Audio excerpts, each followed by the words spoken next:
Is there any relevance of native speaker norms? That's a question for TEFLologists. Is it better to focus on form or to focus on forms? That's a question for TEFLologists. If you use a textbook, is your classroom authentic, or should your approach be more learner-centric, from feedback to learner autonomy? We'll discuss it all on TEFLology. Hi, I'm Matthew. I'm Rob. And I'm Matt. And welcome back to the TEFLology Podcast, a podcast all about teaching English as a foreign language and related matters, presented by 3 self-certified TEFLologists.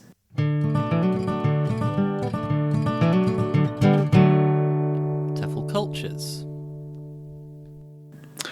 Today, I'm going to be talking about the links between ASMR and language learning. If there are any. Okay. So that's what... So I don't think there are. Actually, no, wait. Good choice of topic. No, I think there are. There are. But I'm going to kind of speculate, because there hasn't been much or any studies done on this yet. So these are kind of some of my own ideas here as well. There's an area for a budding PhD student there. Yeah, perhaps, potentially. Firstly, ASMR. Do you know what that stands for, what it is? Auditory, sensory, reproductive. No. I don't want to say what the M is. No. It's autonomous sensory meridian response. Okay. So what do those terms, what do those words mean to you? Autonomous is doing things without being told to do them. So it's like automatic, I guess. Yeah. Sensory is to do with your senses, of which you have 6. And meridian is to do with sleep, is it? Is it like, is that something to do with sleep? I think it's just a part of the brain. I think it's an area of the brain it refers to. Okay. But yeah, so ASMR, autonomous sensory meridian response, it's a series of sensations triggered by a particular auditory or visual stimuli. Okay. For example, things like whispering, as I did before, physical contact with skin, that kind of Reiki metal thing where people... Like the head massage and thing. that kind of creates a nice feeling, I think. Are you talking about, for example, when you hear something and it makes the hairs... Yeah. Is this meant to be pleasant? Because this all sounds horrific. I'll get to that. Yeah, so physical contact with skin and particular sound effects, like the sound of writing chalk on a chalkboard is quite a pleasing sound. No, it's not. I think. You're insane. Until one of your nails accidentally touches That's, yeah. Or when you get like a hard bit of chalk encased in the chalk. I know what that means. If it's a good, clean drawing, the tapping. Yeah. So that can bring about different sensations, which people commonly refer to in the ASMR world as tingles. Okay. No jokes, please. That's what they call it. Sure. So I'm going to talk about ASMR today and why I think there might be some links between ASMR and language learning. Again, this is all speculative, but I think there are some genuine links. So we'll talk about. So I became aware of ASMR a couple of years ago now, I think, through a radio show in the UK that I listened to. And on the radio show, they were basically mocking and joking about ASMR, or the ASMR fads that's going on. But I wanted to see what it was like for myself. So, of course, I had a little look on YouTube, and I became quite interested in ASMR, and I'll talk about it later, but I watch it quite a lot, actually. Okay. So, as I said, ASMR is predominantly a YouTube-based phenomenon. Obviously, the concept of ASMR goes way back to, I think, the 1920s when they first started looking into this kind of thing. Is this where the phrase, the ASMR moniker came from, or is that something that's been invented to sort of sound like a sciencey version of people of perverts? I think it existed beforehand, but the modern definition of ASMR is a fairly new thing, fairly recent thing. Okay. It was first coined in about 2007, so about 12 years ago. But it's been gaining popularity over the last 5 years or so, and there's been thousands of YouTubers doing this. Can you describe what a typical ASMR video features? Yeah. So it's so I was about to get to that. So it's predominantly characterized by different creators or ASMR artists. So acting out different scenes to the camera. in a point of view style. What does a scene consist of? A scene is, you're doing this for me, it's great. A lot of videos are scenario based, such as a doctor assisting the viewer as a patient. So you'd have the artist kind of looking at the camera as if you are the patient and they're looking sort of into your eyes. We also have a hairdresser cutting the viewer's hair. Okay. So a lot of these artists use kind of spatial microphones. Okay. So you get the sounds in both ears. A teacher and a student set up. So a teacher and you're the student. Classic. And a supermarket interaction as well. So there's loads of different scenarios. There's some really weird fantasy-based scenarios, and there's others that are more kind of very typical. Anyone sort of like an executioner pulling the hood over your head, whispering in your ears? I've seen some Halloween-based ones, but they're not, So I'm kind of surprised, actually. I always assumed it was purely about the sound of the voice. Right. But it seems that the actual content is important as well. Yeah, I mean, there are some others where it is literally like a blog where the person will just talk about their life. And there are others where it's all about particular sounds, but most of them have some kind of scenario, basically. And what's the scenario supposed to give to the listener, the viewer? I don't know. I get the sense. I think this is kind of been one person started it, and the others have kind of jumped on the back of this idea, and a lot of them are doing it now. Are there any scenarios that you particularly are drawn to? I've planned all this out. Let me get to it. I'll get to all of that. And so just one last question. I mean, in theory, it could just be somebody like reading the phone book or... Sure, yeah. Right. So there's a whole other area called unintentional ASMR, where they'll have like random videos from across YouTube, and people have kind of selected that as being, this brought on these tingles, these sensations. Yeah, and there's one where a guy's mixing cocktails. There's another guy who's polishing shoes and talking about shoes. Do you think it's possible that there are people listening right now to this podcast only because it's some incidental... But yeah, perhaps, quite possibly, yeah. Do you think it's us all smacking our teeth and creaking our chest? I remember having a conversation with you both about a former colleague who had a particularly kind of nice-sounding voice. Do you remember that? Yeah. Yeah, okay. Who was that again? I'm not going to say who it was. There's one particular video that I've seen where it's a woman describing the history of British and American coins. Something so mundane, but it creates these sensations. Don't call it mundane, you're going to get the coin people on. I want to make clear that not everyone has ASMR, apparently. Not everyone experiences these sensations, and I actually don't either. So what are you getting out of it? Yeah. Again, I'll get to that. Scenarios, don't you? I'll get to that. What unifies all of these videos and makes them kind of ASMR is that the microphones are very sensitive. They use particularly expensive microphones. Yeah, we should get some, shouldn't we? We should, yeah. They're usually recorded in soundproofed environments. And there's an emphasis on creating sensations through the use of soft speaking styles and sound effects as well. So that's what makes them like a non-regular vlog, for example, that kind of thing. Right. So why do people use ASMR? So currently I think ASMR runs the risk of being considered a bit of a neuromyth at the moment. There hasn't been a great deal of research done around this phenomenon. How could it be a neuromyth? I mean, like you're not measuring anything in the brain. It's just people's perceptions. You can't be wrong about your perceptions. Yeah, exactly. But there hasn't been a great deal of studies around saying this is exactly what it is. This is exactly what's happening, and this is why it's good for you. I see. Or relaxing for you, kind of thing.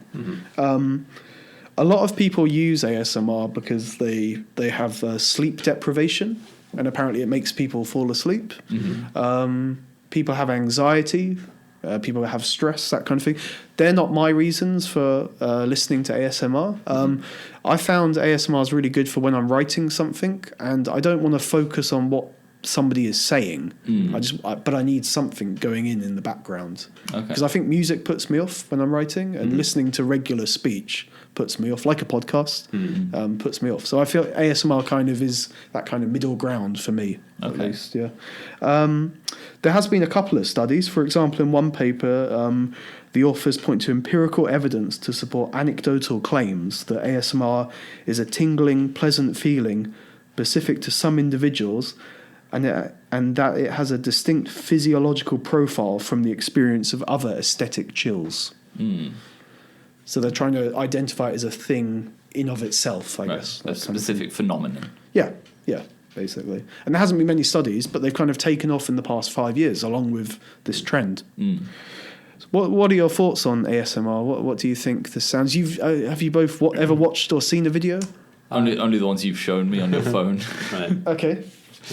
Yeah, I don't know. Like you've talked to me about it. I have actually gone and had a look at some because you were so enthusiastic about it. But yeah, I mean, like I just don't like it. It's creepy. Yeah, some of them are creepy. Some of them are creepy. I mean, I don't watch them all the time. I should say. I don't like all the mouth noises as well. Or the Oh, that is stuff. that's weird. Yeah, so there's a whole area that's a little bit kind of it's bordering on other areas. Yeah, which but there's is, also like with regular ASMR, like when you're whispering, you're like the microphone is sensitized. As you said, they've got those very expensive microphones. They turn up the gain a lot. And it's sensitized to pick up all the little sounds, all the little disgusting sounds that people make. Yeah, and I don't like it. Right. Yeah, I've never listened to or watched a video. But I definitely, I can sort of empathize with, or I can understand how having that response, this sort of when you hear a certain noise or something happens and you have a almost physical response to it. Yeah, and it can be a pleasant response. Well, that's why it's autonomous, so you can't control it either, unless you go looking for it. Right. You can't really control it, I guess. But you don't have that response. No, well, I mean. In the sense that I think anyone would when they hear whispering. I think it's quite a pleasing sound, whispering. I don't think it's pleasing at all. So, TEFLology. What are the links to language learning? That's what everyone's waiting. Yeah. So there's been a few articles out there that have asked this similar question. And actually, the reason that got me thinking about this is some of my learners were trying to look for videos of hotel customer interactions. And I said, I'll have a look for a few. And all of the ones that came up first were all ASMR-based videos, and I was a bit hesitant to show them to the students. But then I was kind of thinking, well, why not? They're quite good to use, maybe. So this is what kind of generated this idea, basically. But in an article titled "Can ASMR Help You Learn Languages?" by Dylan Lyons for the Babel magazine, that's Babel with 2 B's. The main point Dylan refers to is the modality of ASMR. So it's very calming and arguably conducive to concentration and creativity. Well, that's what you say, right? With your writing. Yeah. So for me, not with language learning, but for me, being creative and writing, it helps, I think. This reminds me of my interview with Dat Bell. Do you remember Dat Bell from Jout? Where he talked about the application of silence in the language classroom. So this is one step up from silence. Yeah, basically. So, like, rather than classrooms being loud and communicative and everyone's talking all the time, just having maybe moments in our language learning that's a bit quieter. Perhaps that's one idea. And I've come up with 9 more possible ways that this could be linked to language learning. Okay. I'll rattle through them. So in ASMR, there's a lot of repeated words. They repeat the same words quite a lot. So I think a characteristic of ASMR is to repeat different pleasing kind of phrases. So arguably repeating words is good for language learning, perhaps. The sensation of words. Some words are hourly pleasing and thus more memorable, perhaps. One particular word that crops up a lot in ASMR is the word stipple. What does that mean? Stipple. It's kind of a when you... I don't know, actually. I don't know. I think it's when you kind of make small dents in a surface. Okay. Yeah. That's a word that crops up a lot, and that's a word that I've learned because of it. I didn't know that word before. I still don't really. The enjoyability of listening to foreign languages. So listening to French or Russian being spoken, even though I don't know what they're saying, it's quite enjoyable to listen. And eventually I'll pick something up. In fact, I've done that with Korean. There's a lot of Korean ASMR artists out there, and I've learned a few Korean words because I've heard the same thing over and over again. So, do you know what the words mean, or you just learned the sort of form of the words? I've guessed what they mean. So, like the introduction, good hello everyone. I think I've learned that. What is perhaps? Kamsamida irobun. Okay. Which hello everyone, I think. Okay. So I guess that's what it means. So yeah, a lot of them, as we talked about before, have role plays, and a lot of these situations and scenarios are kind of everyday situations. So a lot of the language used is authentic. It's kind of routinized, and it's highly contextualized, and I think it's task based as well. Okay. In what way is it task based? I mean, if the learners watch it, for example, they'll know exactly what somebody working in a supermarket would say. But it's not task based in that there's no output, right? It's just input. There's no output, but that leads me to my next point. A lot of the videos kind of call for a viewer response. They'll leave a space where you're supposed to respond. Right. Which I kind of sometimes I do in my head. I'll respond, but of course there's no one there to respond to. But I thought that would be a good practice for language learners, perhaps. Would they have to whisper it back? I don't know. I've never seen an ASMR video where there are two people talking together. So maybe that's an area that could be exposed. I think it's motivational as well. A lot of the people doing ASMR, English is their second language. So I think it kind of gives a good role model to students. Perhaps that's what could be achieved. Perhaps a lot of them are young people. Perhaps so. Yeah, I think for my students wanting to work in a hotel, they'll be able to see what it's like being in that situation, because they use kind of CGI and things like that. Green screens. Yeah. So it kind of gives them an idea of what to expect without being in the real situation, perhaps. Comprehensibility. So the language is slower, it's quieter. Is quieter more comprehensible, generally? Well, they slow things down and they emphasise particular parts of speech. Okay. So I wonder if that would add to comprehensibility. Possibly. Maybe, I don't know. Again, these are all speculative. Yeah. And I think like the YouTube nature of the videos, you can pause things, you can watch again, and I think it kind of ties in with the idea of extensive listening. That you're not extensive reading. You're not reading necessarily to learn. You're reading to just continue your reading of English. So I think it's a similar thing to that. And the last point is it's very similar to Suggestopedia. Okay. As well. You know, the idea of Suggestopedia where they play Baroque music in the background and the teacher kind of whispers at a slower speed. Yeah. There's some connections to Lozanov. Is that his name? Lozenge. Face. Lozenge. That's a good ASMR word. It is, yeah. So, I mean, that's kind of ASMR in a nutshell. Again, these are all just hypothesizing, but, well, are you going to watch some ASMR? Maybe. Don't know. Well, let's see how I sleep tonight after this. Okay.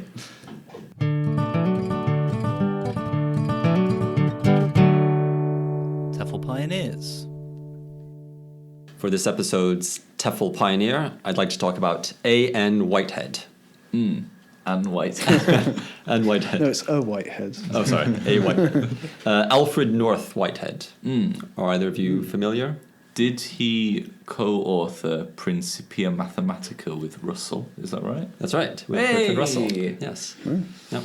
Bertrand Russell, who is a former pupil of Whitehead's. Oh, right. Yeah. Yeah. Interesting. Yeah. I've not read it. Okay. Actually, I know that they were basically disproved by Gödel. I think that's right. Okay. I assume you're not going to be talking about the Principia Mathematica. Definitely not. Yeah.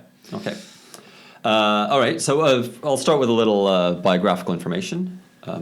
So he was born 1861 in Ramsgate. He came from a family of educators. Both his father and his grandfather were schoolmasters.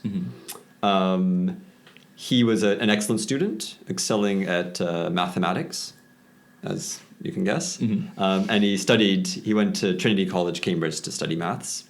He earned his BA. He was elected a fellow of Trinity, got married, became a lecturer at Cambridge.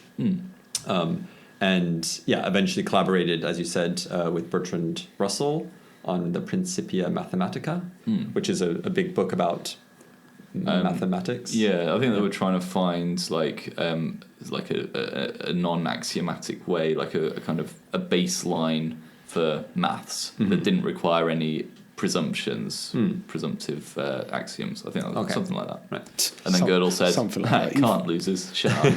Something like you've actually read it. He was married and he had 3 kids, a daughter and 2 sons, one of whom tragically died in the First World War. Yeah.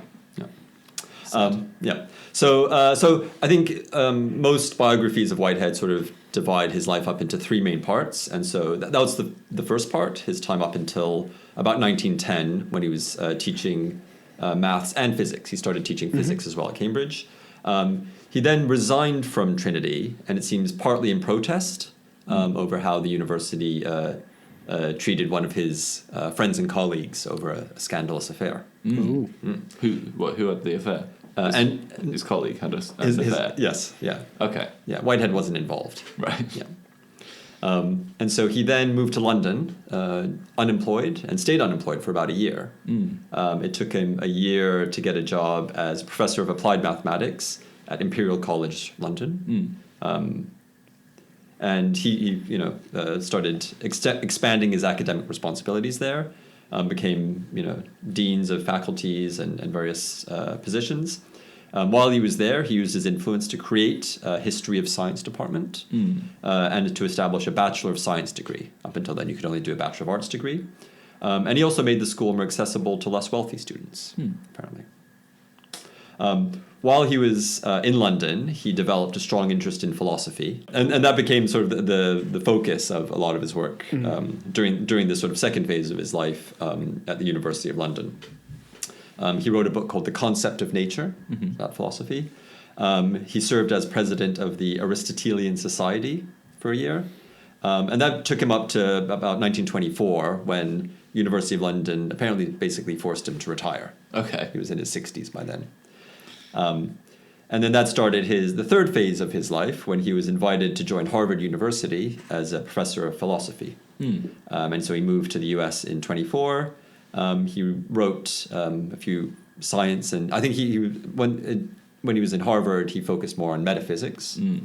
And he stayed there. He retired in 37, and he continued living in Massachusetts with his wife until 47 when he died.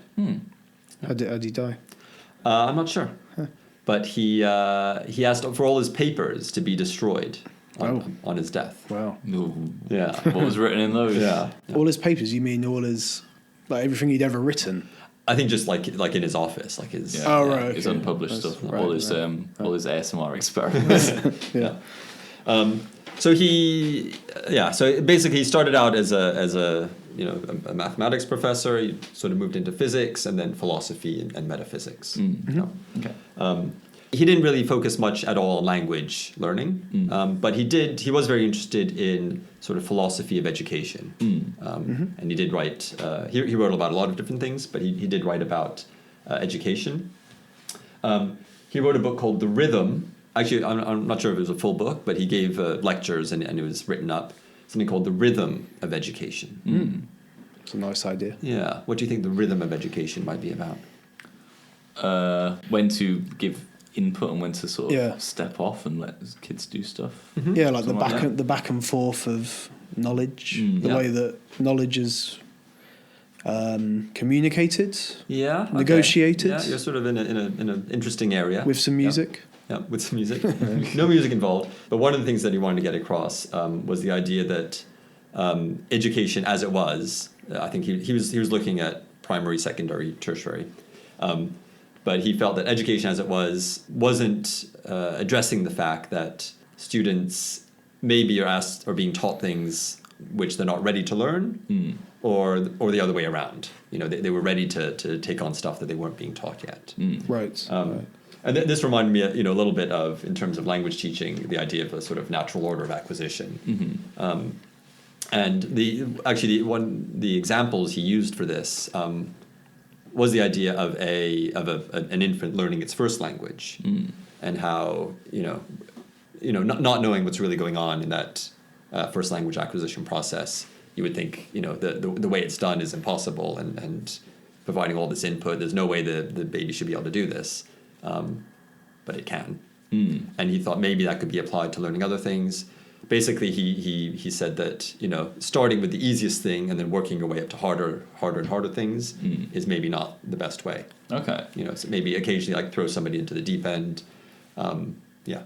Wouldn't that require? I mean, so for the order of acquisition thing, it requires some innate sort of hardware that the language is wired to, right? That you're kind of activating some innate knowledge that is sort of built in.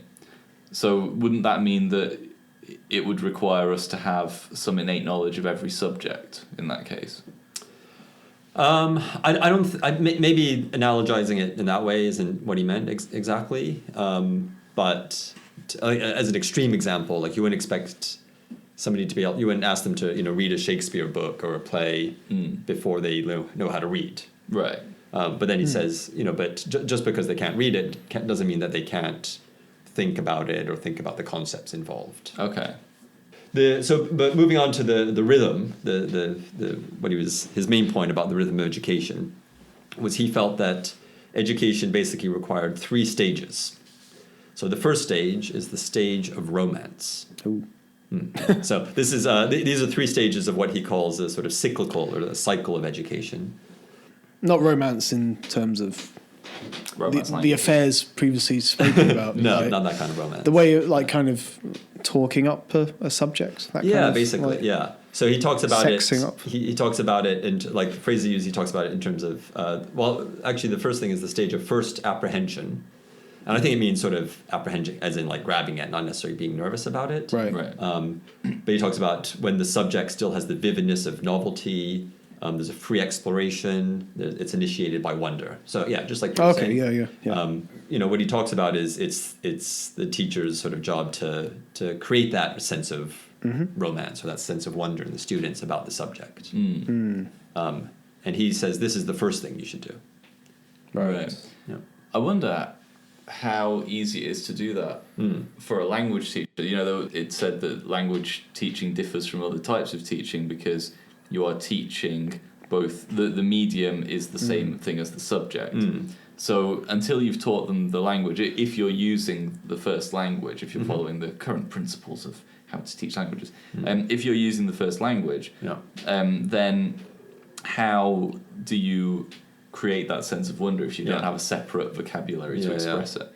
I think, I mean, to be honest, I think, you know, what happens at least in Japanese elementary schools, you know, when students first start learning English, it is just about, you know, songs and games and that sort of thing. Right.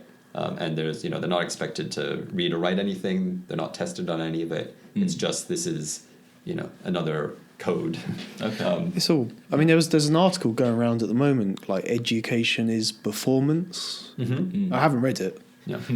but that I think it is a performance. You have to buy into what you have to kind of be authentic with what you're selling, or you know. I think with neoliberal set of terminology. I don't know, but like with content, like you have to be behind the content that you're trying to push. You know, if you think that this is an awful lesson, then you're not. It's gonna show, and it's not going to be romantic in that sense. Yeah, and I guess maybe part of it is also, you know, does the teacher actually care about what they're doing? Maybe it's just it's what the teacher brings to it. Yeah. Or you could look at it more from a content-based angle as well, in terms of language teaching. Yep. So the next stage is the stage of precision. What do you think that is? Just tightening up the nuts and bolts. Yeah. Craft, Yeah. like, you know, crafting some educational situation, I guess. Yeah, so he talks about the acquirement of technique and detailed knowledge. Says specifically it's the stage of grammar, the grammar of language, analyzing things. But yeah, going into sort of the more...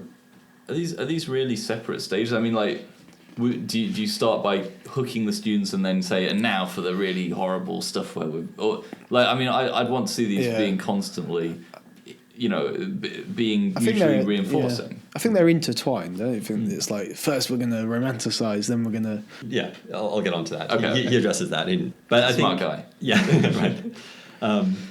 But he says, you know, the stage of precision is, quoting here, the stage of precision is barren without the previous stage of romance. Unless there are facts which have already been vaguely apprehended in their broad generality, the analysis is an analysis of nothing. Mm-hmm. So he's saying don't, just jump into, okay, here's all this grammar. Before they're taught the grammar rules, maybe they should have an appreciation of what the language can do. Okay. So finally is the stage of generalization. Mm. And what do you think that is? Making what you're teaching usable. Yeah, it's he calls it the free application of what has been learned. Mm. Yeah. I guess in philosophy and mathematics, that would be more of a cause, a concern than with English teachers. It's a bit more obvious with what we're doing, I'd say, maybe. Yeah. Could you sum this up as 3 Ps? Appreciate, practice, produce. Mm-hmm. Absolutely. Yeah. Yeah, I mean, I think that those, it's almost a cliche to talk about, the teacher who kind of brings the subject to life. Yeah. And Dead Poet Society. Dead Poet Society. Oh, right, yeah. All those things. None of our real teachers. Again, we're not, Right. yeah. So he does talk specifically about language learning.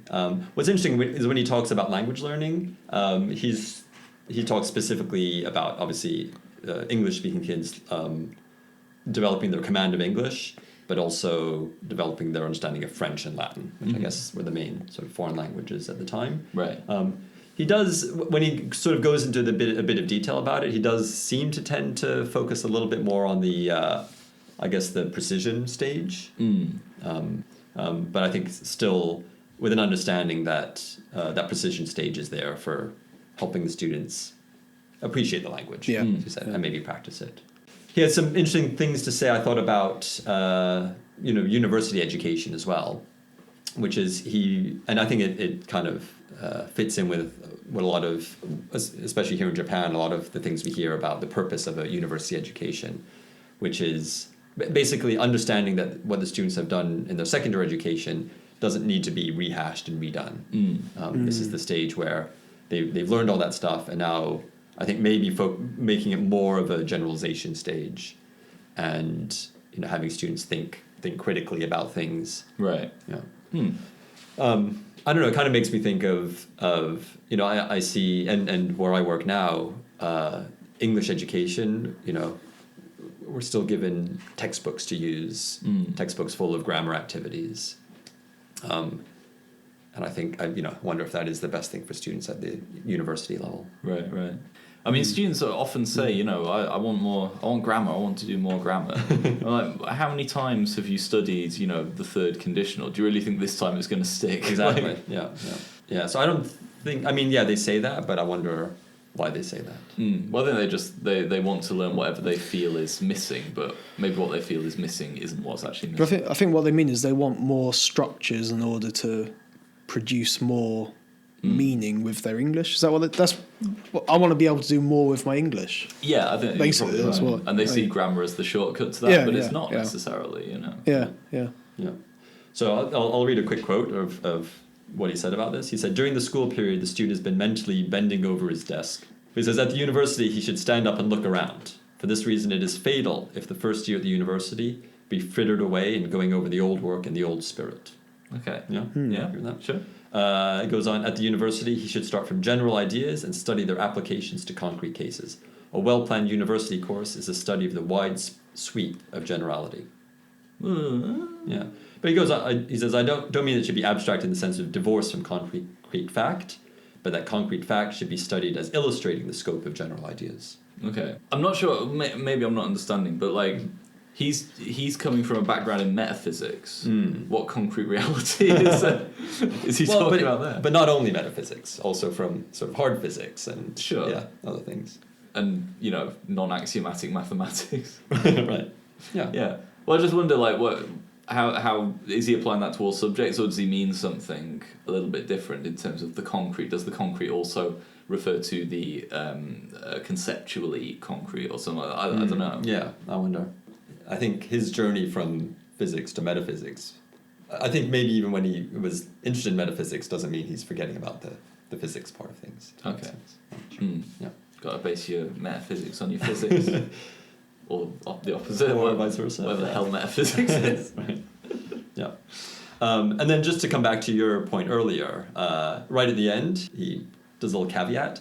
And he says, like, I ask you not to exaggerate into sharpness the distinction between the 3 stages of a cycle. I mean, throughout his distinction of emphasis, romance, precision, generalization are always present throughout. And when he talks about the cycles, he talks about the cycles in terms of, maybe one big cycle, in terms of, from beginning of elementary school to the end of university. But he also says each lesson, contains cycles within it, or it's its own cycle. Right. Yeah.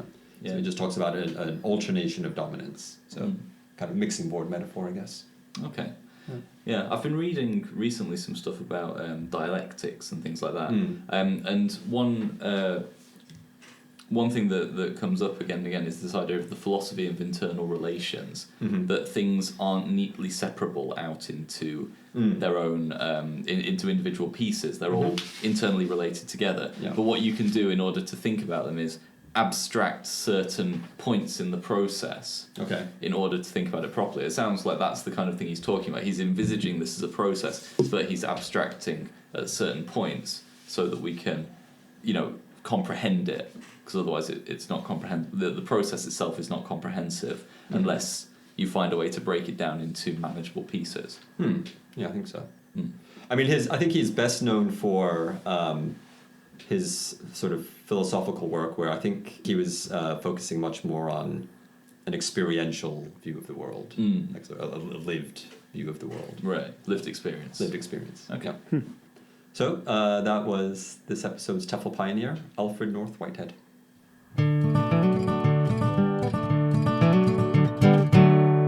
TEFL News. For this episode's TEFL News, I'd like to continue with the academic theme to talk about the University of Farmington. Okay. Have you heard of the University of Farmington? No. Would you be willing to get a degree from the University of Farmington? Sounds like a fake university. Man, you're too smart for the government of America. The University of Farmington. And actually, come to think of it, I think I do know about this story. Oh, really? But I think it was. I'll take a degree. I'll take a degree anyway. Yeah, sure. Why not? If there's one going. I'm afraid you've just been deported from America. No. So the University of Farmington was a fake university. Okay.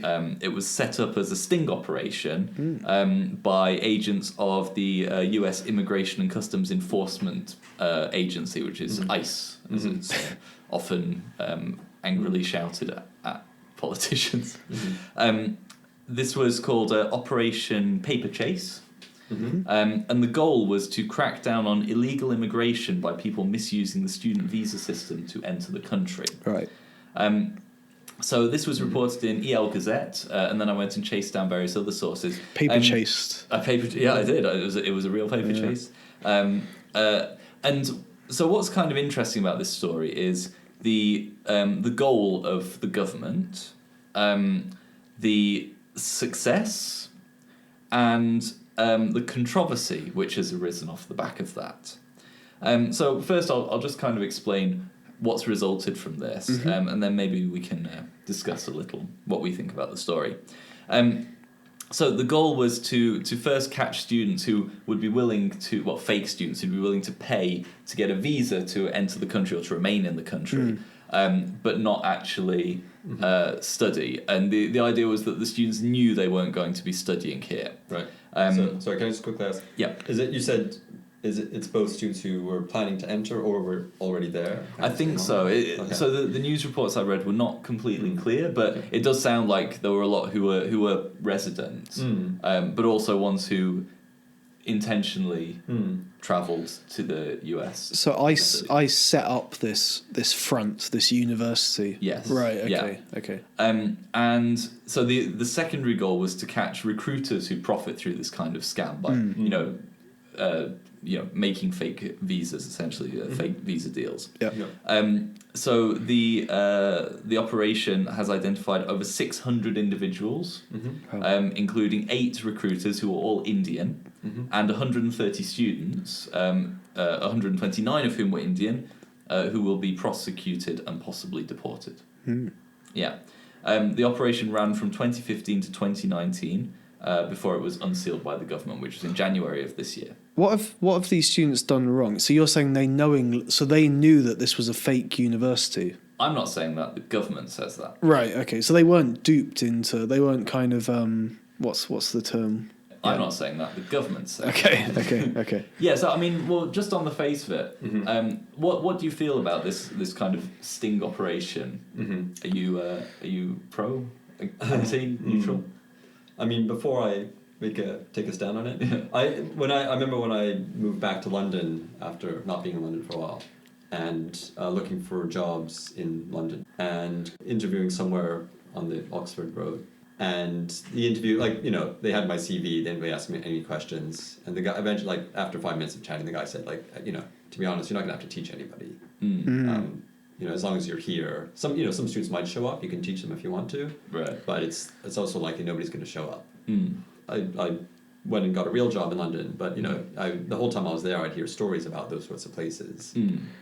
So their business model is they're going to take money from the students for them to get a visa, and they'll just give you a little bit as a nominal wage kind of thing. I guess they have to have teachers on the books. So the students actually go and just work, right? Or there's no actual classes. And then the language school that I ended up working at in London, we provide the letter to students so they can go to the British Embassy in their home country to get the visa and do all that kind of thing.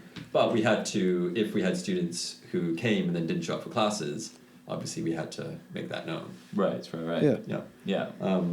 So, I mean, having said all that, that doesn't, whether or not students are doing this sort of thing doesn't really affect. I mean, they're not really language students. It's not really.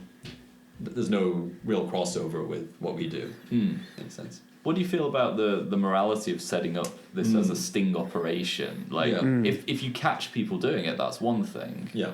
But setting people up, entrapment, sort of. Yeah.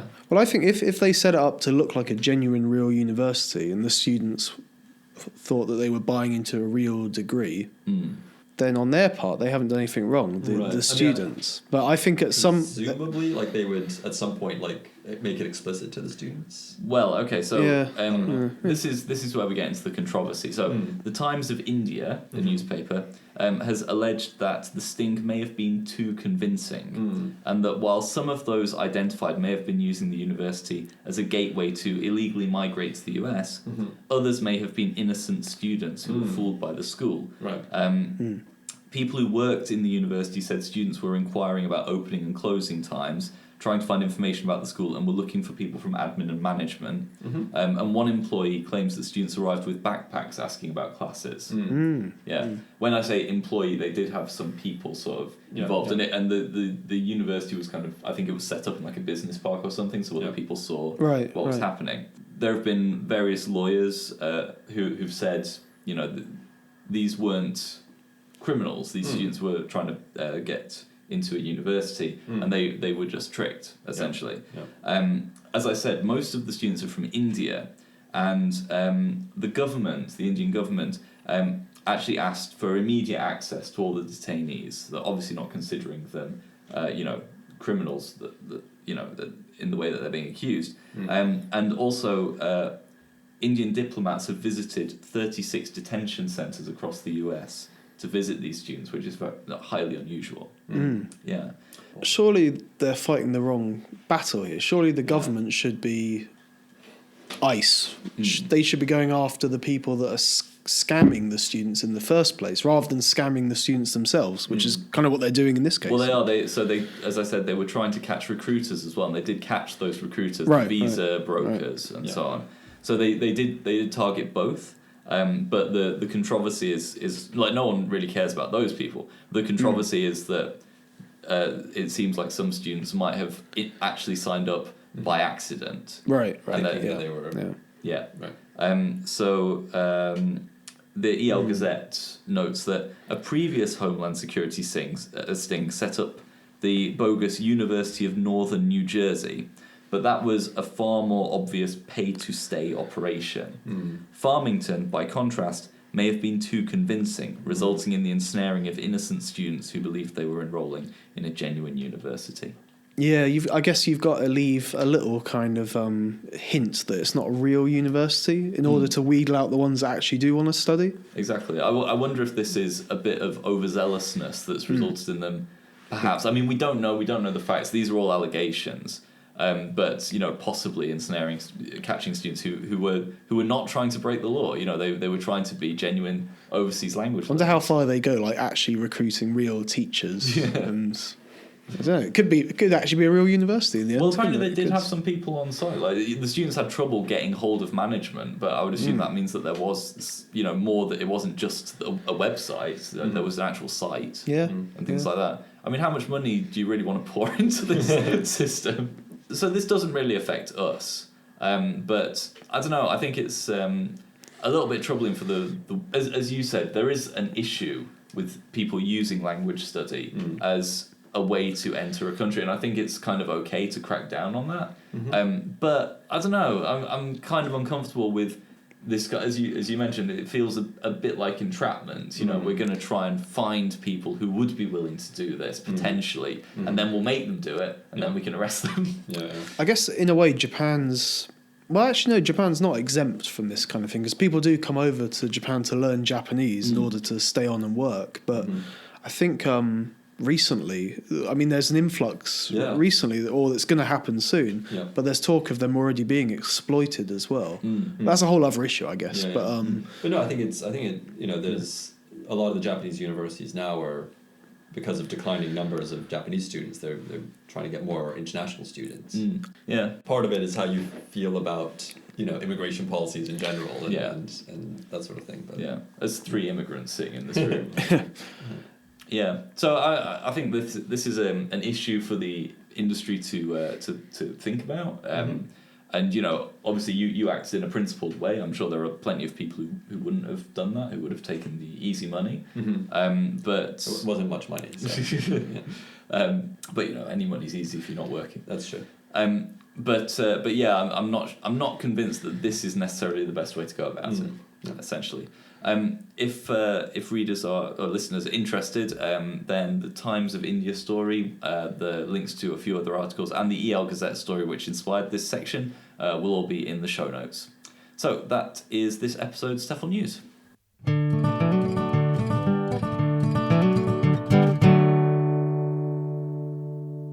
Thank you very much for listening. And don't forget, if you'd like to get in contact with us, you can send us an email at teflology@gmail.com. You can like us on Twitter @teflology. Like us on Facebook too. Follow us on Twitter and like us on Facebook. Favourite all our tweets. We also have a website. It's kind of an archive of all of our previous episodes. That's teflology-podcast.com. We also have a YouTube channel, and Rob is gesturing that we have a book, and we do. We have a book, and what's it called, Rob? It's called Podcasting and Professional Development, a guide for English language teachers. Yeah, and that's available on Amazon. And by buying that book, you'll be directly supporting the show. So consider that if you will. So it's goodbye from me. It's goodbye from me. Goodbye.